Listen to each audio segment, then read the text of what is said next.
Okey, Tuan Wah ada bertanya kepada saya, 1 gram berapa ringgit? Okey, hari ni 1 hari bulan 6 2026, harga 1 gram sekitar RM625.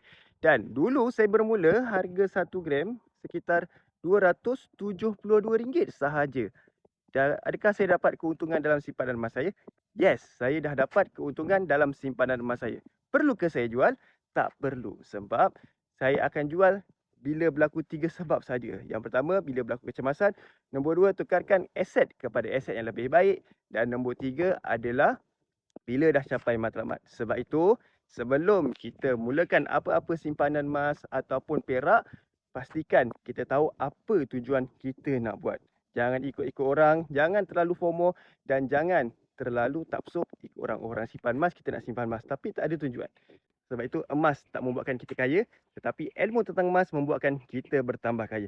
Nak mulakan simpanan emas dan nak saya bantu cara yang paling mudah, paling murah dan paling efektif untuk anda mulakan simpanan emas, boleh tekan butang sign up ataupun rujuk pin video saya akan bantu anda sebaik mungkin.